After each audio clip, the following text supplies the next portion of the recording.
Room আমার স্বামী মাসের শাহজাহান ডিমটা চলাচ্ছি সেন্টার ম্যানেজার। আমাদের সেন্টার থেকে আজকে হলো 1 জুলাই 2024। আমাদের সেন্টারে আজকে 4 জন সকালে ফ্লাইট দিলাম, এদের চলে যাবে এখন এয়ারপোর্টের উদ্দেশ্য। ঠিক আছে, এখন কথা হচ্ছে ভিডিও করার উদ্দেশ্য হলো মানুষের জানান দেওয়া। মানুষ জানে যে বাংলাদেশ থেকে সিঙ্গাপুরে লোক যাওয়া যায় না, যাওয়া যায় কি যায় না তার উদ্দেশ্য করে এই ভিডিও করা। এই ভিডিও দেখেই আপনারা জেনে নেবেন যাওয়া যায় কি যায় না। আর আমাদের বেশি কথা বলবো না, আমরা প্রতিনিয়ত আমাদের সেন্টার থেকে ট্রেনিং করে পরীক্ষা দিয়ে সিঙ্গাপুরে যাই। তারই ধারাবাহিকতাভাবে আজকে আমি এই ভিডিও করতেছি এবং এদের কাছ থেকে আমি 4 জন আজকে ফ্লাইট, আজকে থেকে 15 তারিখের ভিতরে মিনিমাম 25-30 জনের ফ্লাইট আছে আমাদের সেন্টারে।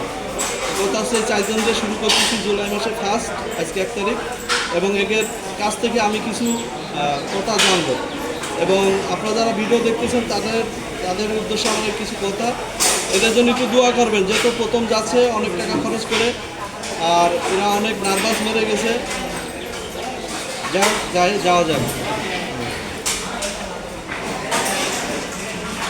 মিস্টার ইনামুল ভাই, কোন ডিস্ট্রিক্ট কোথায়? ফরিদপুর। কোন থানা? মধুখালী থানা। মধুখালী থানা। কোন সেন্টার থেকে তুমি সিঙ্গাপুরে যাচ্ছ? শাহপুরান বেলটা সবাচ্ছি। আমাদের কাছ থেকে আইপি নিয়ে যাচ্ছ? জি স্যার। ওকে, ধন্যবাদ। মিস্টার নাসির ভাই, কোন জেলা বাড়ি? ঝিনাইদহ জেলা প্রতাপপুর থানা ফুলগাছা গ্রাম। কোন সেন্টার থেকে তুমি আইপি নিয়ে যাচ্ছ? সেন্টার থেকে শাহপুরান দিনটা সিঙ্গাপুর ট্রেনিং সেন্টার থেকে যাবো। এখান থেকে পরীক্ষা দিয়ে এখান থেকে আইপি নিয়ে যাওয়া হচ্ছে। এখান থেকে পরীক্ষা দিয়ে এখান থেকে আইপি নিয়ে যাবো। ওকে, ধন্যবাদ। মিস্টার রবুল ভাই, কোন জেলা বাড়ি? যশোর। যশোর কোথায়? কোতোয়ালি থানা। কোতোয়ালি থানা। আমাদের এই সেন্টার থেকে যাচ্ছ তো আইপি নিয়ে, এখানে পরীক্ষা দিছিলে? ওকে, ধন্যবাদ। মিস্টার আরিফ সরকার, কোন জেলা বাড়ি? পাবনা জেলা। কোন থানা? আতাইকুলা। আমাদের এই সেন্টার থেকে যাচ্ছ তো নাকি? আইপি কে দেছে? হ্যাঁ, সেন্টার থেকে। সেন্টার থেকে শাহবান সিঙ্গাপুর তিনটা সভাসিট থেকে তুমি আইপি নিচ্ছ। কথা আছে আমার সম্পূর্ণ কিছু সীমিত কথা।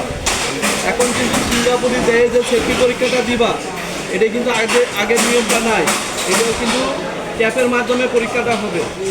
এখন প্রতিদিন মাত্র অনলি 2 দিন হলে ক্লাস হবে। আজ দিয়ে তোমাদের শিখবে, পরের দিন পরীক্ষা নেবে। এখন পরীক্ষার আগের দিন কিন্তু ভেরি ইম্পর্টেন্ট, সেটা হলো সাড়ে যে টিস দেবে বা যে লিখতে দেবে সে কিন্তু ধারাবাহিকতাভাবে শুনতে হবে, দেখতে হবে, ঘুমানো যাবে না। যদি আপনি ঘুমান তাহলে ঘুমোবেন।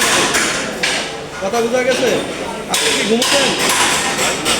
হ্যাঁ, ঘুমাবেন না? সবাইকে ধন্যবাদ, ভালো থাকবেন। ওদের